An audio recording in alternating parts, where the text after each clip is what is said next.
What's up, guys? DRJ here, and today I'm going to be bringing you the second part of the Diablo 3 pre-thoughts, final beta, early release, whatever it is.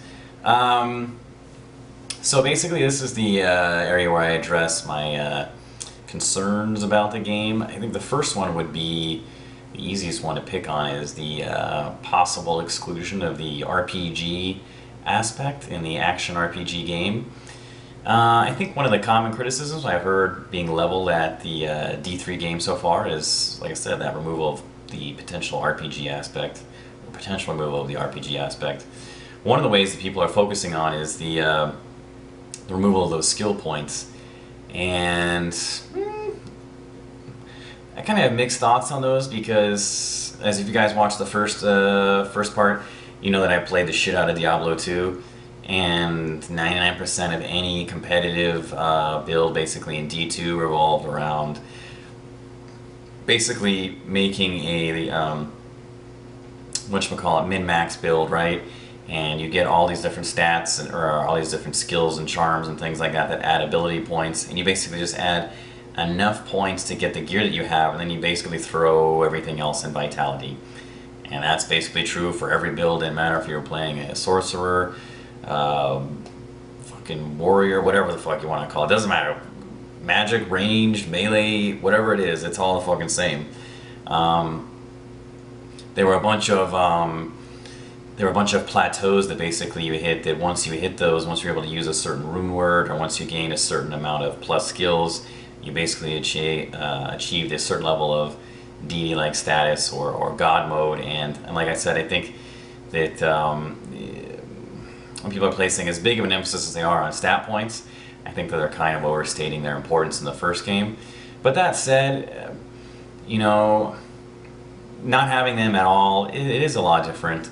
And whether or not that's the, like I said, there's more issues going on than just simply just the stat points. I think the larger, bigger concern is the issue basically of consoleization, because we know that this game is being pushed towards the console crowd. Blizzard, Activision, obviously realizes they know how huge the console market is, how much of a huge sales driving economic, factor it is to try to get this game on consoles, which is one of the reasons why, I'm assuming you only have six skills. Gosh, even a huge issue is the, what do you call it, the hitboxes, the hit markers, or hitboxes, I guess, not hit markers. So basically Diablo 2, when you clicked on something, you had to click right on it. It was very precise. It was, like if my finger is the target, I mean, you click here and you get nothing, you click here, you get nothing, until you click right on top of it, you aren't highlighting the target. But unfortunately what's happening in D3 is, depending on the circumstance, the enemies that you're fighting, sometimes these enemies are having up to like a hitbox that is sometimes anywhere from 4 to maybe 7 times as big as the enemy that you're fighting. So what that means is if you're using any ranged class, you're going to be consistently running into the problem of trying to move down a hallway, but if you're clicking, if you're clicking at the end of the hallway, you're going to be attacking as opposed to moving. Obviously not too big of an issue playing softcore, Act 1, normal difficulty, playing Inferno, Act whatever, I'd imagine is going to get people killed all over the place. Even if it's not getting you killed, which I think it will be, it is annoying as fuck. It's one of the reasons why I'm going to be playing a melee character, because you can kind of get away, even though it's still there as a melee character, it doesn't feel quite as significant because you're constantly closing into melee range. So whether or not you're running down the hallway or trying to attack somebody, you're still moving in the same direction. One of the other issues that it's an annoyance is when you have a big boss mob or something like that spawning other mobs, you're trying to attack that mob in the back, trying to target something back there. You can't attack them. You're attacking all the minions first no matter what happens, because the hitboxes are too big, they're overlapping each other. You cannot click on what you actually want to click on. So in my opinion, it's a huge deal. The good news is that it's been all over the forums. There's massive forum posts on it. But I don't think anything's going to be happening with it because they want this same game to be released on both consoles and PCs. Diablo 2, was it Diablo 2 or Diablo 1? I can't even remember now. One of them was actually released on the PlayStation. It was a PlayStation 2. Um, and surprise, surprise, like, well, the game had a variety of different issues. Some of the people that played it that didn't have a PC were grateful to be able to play this game. But obviously, it's a point and click game. There are massive, massive targeting issues involved. It is the single biggest hurdle to overcome. Obviously, this is like I said, when you're transplanting a point and click, not FPS, a point and click mouse game on to a console, because as everybody knows, controllers are really difficult to use very accurately. That's why, you pair up an FPS player on a PC and an FPS player on a console, and it's a night and day difference. It's that sensitivity, the speed, the accuracy, all of that is just it's a totally different ball game.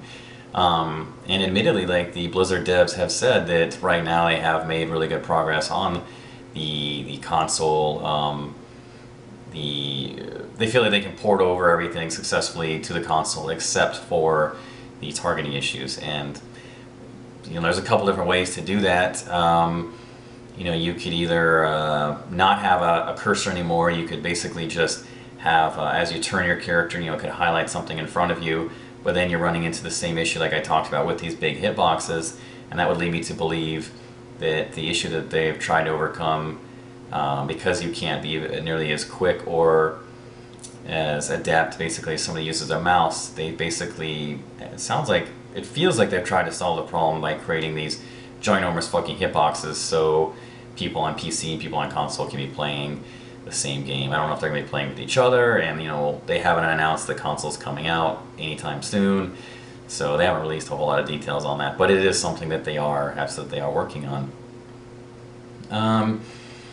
Even outside of Diablo 3, I still feel like a legitimate concern, because, games, as we've talked about many times before, how the game's development, their creative progress, how that's all being brought forth is being largely influenced by the platforms that are going to be released on. And I think that it's a shame. It's a shame. I feel like games should have, someone who's developing a game, they shouldn't be limited by the peripherals that a console or a hardware device is using or utilizing. You should have the option to be like, this game feels more like a mouse and keyboard game, so we're going to develop it for that. Or this game is feeling more like a controller or joystick game, so we're going to develop it for that. I think that it's really, really frustrating as a gamer and as a consumer to feel like my games, the creative, like I said, the creative element behind those games is being limited and held down by the fact that consoles do not use a mouse and keyboard. It's really, really frustrating. And when a king or a giant behemoth in the gaming industry, like Blizzard, now Blizzard Activision, or Activision Blizzard, whatever it is, when they start bowing down or cowing down to this, there's who's left to do anything about it? All you can really do is hope that the next generation of consoles start using mouse and keyboards, because like I said, this game is going to be launching here in 4 or 5 days, and there are like hitboxes that are 6 or 7 times as big as the guys you're clicking on, and it's pretty annoying. So as someone who's played quite a bit of the beta, I leveled up all the different characters to max level multiple times. I've wiped them frequently. I think I'm going to be starting off as the Barb, because, like I said, in my experience, it was frustrating playing a ranged class for the reason that hitboxes pop up and they're just kind of annoying. I think you could easily get by. You could play it, and depending on how picky you are about your games, how picky you are running or walking or stopping where you want to stop or hitting which guy you want to hit. If you're not quite so picky, it doesn't bother you. Maybe you're more of a softcore player or something like that, you could probably get by with doing whatever. But in my opinion, it was annoying enough that I don't want to play a ranged character. So we'll see what happens as time goes on. Maybe they modify it, maybe they don't. I think a lot of the other elements in the game are things that no one has really played with before. So how the lack of stat points is going to affect in-game as far as like gear harvesting via the combination of skills and runes is anybody's guess. There are a very, very limited number of players that have messed around with it, on internal Blizzard testing. No one has touched any of this stuff in the beta.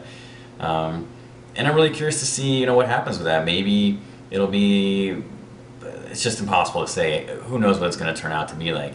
Maybe it'll be amazing, maybe it'll be terrible. I mean, you can swap out, skills on the fly right now, or well, there's a very short cooldown. But I think as long as you're not in combat as well. So we'll have to see if, will people feel unique enough from one another? Will it be too easy to to copy somebody's build that quickly?